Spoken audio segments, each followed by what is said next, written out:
All right. So, hi, Emily, and welcome back to San Francisco Bay Area Moms.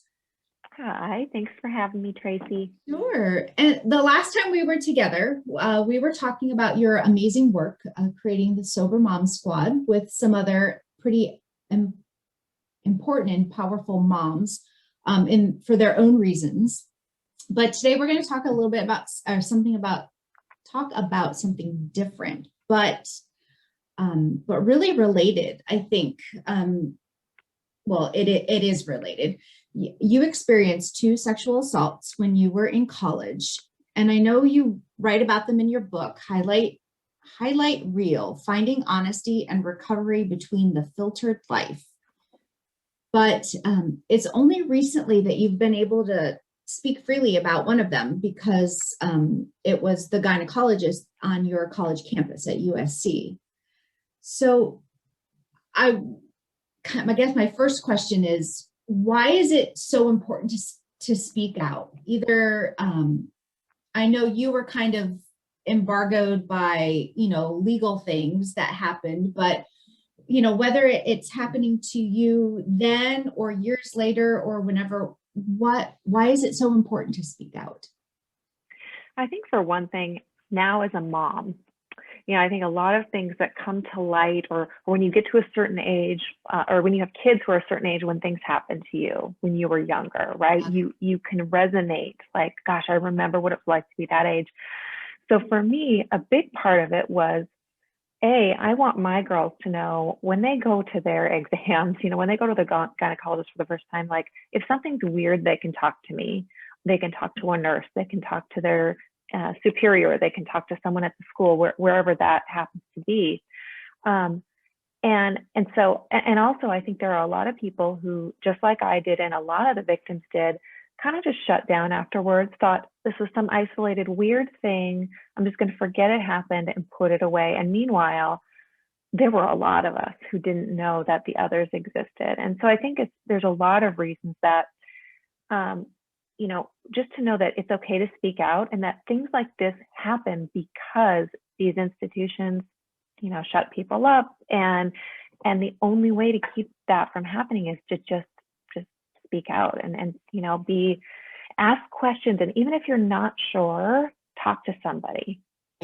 Yeah, because the silence normalizes the behavior and it makes it okay. I mean, we've seen it in so many of those large case, institutions over the last few years, and whether it's, underage and it's child sexual abuse or it's sexual assault. Yeah, there's power in silence for both. So I would think, as as a victim, or that being able to speak out kind of takes the power away from the other person and kind of gives it back to yourself. Yeah, Yeah. absolutely. And I know from your your clinical work and your own professional background, this is sexual assault is truly a traumatic experience. And how do you, I mean, I know some of how it manifested for you, but how might it manifest for other victims that it's happened to? Yeah, and I've had the opportunity now to talk to a lot of the other victims who are now able to speak openly about it. And over the years, I've talked to other victims of sexual assault of various backgrounds, various types. Mhm. And it really it can manifest in a lot of different ways. It can manifest in shame in your own body, shame in relationships, trusting, like not trusting whether it's the doctor or the lawyer or the coach or the whatever Yeah. authority figure. Mhm. Acting out, not trusting in relationships, having a hard time in relationships. It can manifest in so many different ways, and other behaviors, eating disorder behaviors, really the whole gamut. Really, Yeah. when you look at like self-medicating, numbing, distracting, or trying to control something, it can really show up in a lot of different ways, which it did for me. And in talking to a lot of the other victims, it really was this sense of not being able to trust your own intuition, and trust your own body and your own feelings, and having a hard time in relationships. That's something I've kind of heard over and over. Right, right. And whether it's not trusting in a relationship or it's, the other end of the spectrum, having too many relationships or, promiscuous, I mean, whatever that is. And Mm-hmm. yeah. So, and a lot of times, I know victims don't put two and two together. They might not, realize I'm doing this because this happened for many reasons. But are there some coping skills that you would recommend, if someone has been a victim of sexual assault? I mean, obviously, talking about it and questioning, is great and is something very proactive. But what about coping skills, like healthy coping skills? What are Yeah, some things? sure. So for me, it's, talking to a therapist was extremely helpful. And kind of getting to the bottom of not just regurgitating what happened over and over, and diving into it and continuing to like re-traumatize yourself, Mhm. but really getting down to what bothers me about this.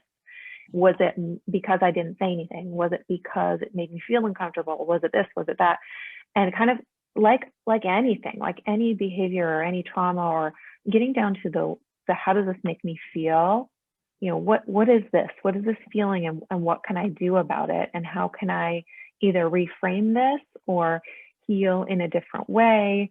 And so for me, it was really going back to, you know, again, I had ignored kind of my own intuition and realized that, I had to go back and kind of forgive myself, and that I only knew what I knew at the time, um, and kind of not beating myself up over I should have done this, I should have done this a different way, if only. Um, and going back and just realizing like none of those things are possible now. And also, you were a 19-year-old girl, this happened to you. So kind of putting yourself back in the situation you were in, not in a re-traumatizing way, but in a self-forgiving kind of way. So Mhm. self-love, working with a therapist. I did EMDR, um, which was extremely helpful. Again, you kind of go through the experience, and see what feelings come up for you, and you talk one-on-one with the therapist about it. They're trained in this technique, and that was extremely helpful for me, and that helped me kind of see where this had shown up in other places in my life, so that I could then deal with things differently and cope in a better way. So when after either one or both of the assaults happened, at what point did you realize that you needed to um, get help, talk to somebody, or when did you, I don't want to call it an aha moment, but when did you start to realize how interconnected everything was?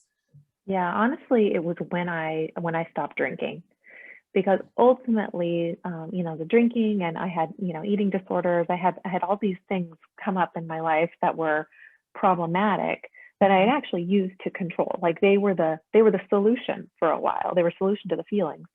And so when I got sober, it was a lot of writing. That's how I ended up writing my book. I just kind of kept going back to the last thing. What happened here? Why did I do that? Oh, that was because of this. And what happened there? And so unwinding, why did I have trouble in relationships? Why did I feel the need to drink so much, or whatever it was? Really going back and um, you know figuring out, oh, this was the origin of this. This is why I dealt with things this way. And so it wasn't so much, for the USC case, it was more of a confirmation when I found out that he had been arrested, and it was more of a, oh, that I knew, it's like a confirmation of what I always knew but never Mhm. pursued. And so for me, it was almost the validation that, I was obviously horrified that it happened to other people, but that, oh wow, I wasn't crazy. I wasn't just being too sensitive, or I wasn't overreacting. Like, this is something that really happened. I think that validation was very helpful in going forward as well. Yeah, that's yeah. And I love the point you made about going back to like when it did happen and forgiving yourself. So whether that is 19 or 15 or 14, but just kind of reconnecting and and also the visual of unwinding and kind of finding that is, and I think it's important for people to know too, that it's not going to be instantaneous. It's going to be, Mm-hmm. it could even be lifelong. I mean, it's a traumatic experience and it can affect you for the rest of your life. You might be triggered when your children get ready to go off to college yourself. And, you know, that kind of, that reality begins to set in. And yeah. What, how do you think that it helps your role in helping others to recover? Like, do you, I don't want to say being re-traumatized, but, you know, hearing other people's stories, you know, whether that's through Sober Mom Squad, you know, I'm sure many of this has happened to many of those moms as well. But does that impact your own recovery at all? Or, and if so, how do you deal with that?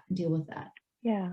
You know, I'm pretty good at being able to compartmentalize where I end and other people begin. But it's, in a way, it's so much more common than even I knew, even knowing the statistics on sexual assaults, and that almost everyone that you come in contact with has had some sort of harassment, sexual assault of some kind, or where they have felt minimized in some way, as a woman, as a mom.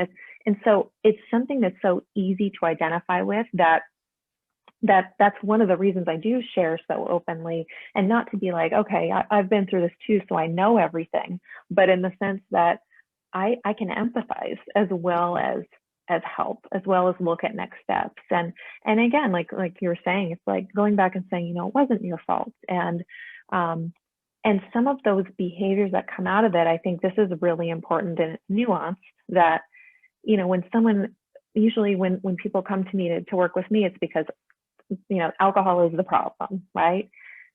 But at some point that was a solution. And so going back to say, like, that served you for a while. And so it's not your fault that then it got to the point where it wasn't serving you anymore.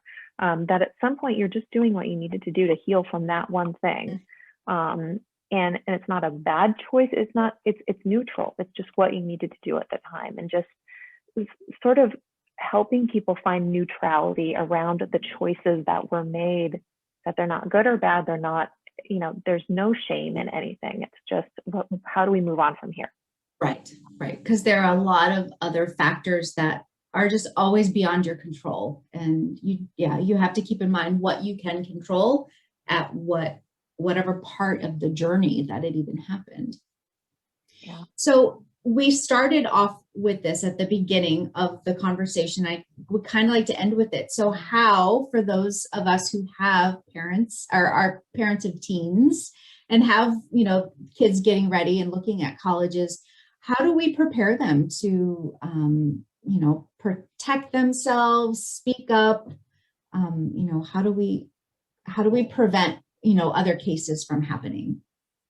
Yeah.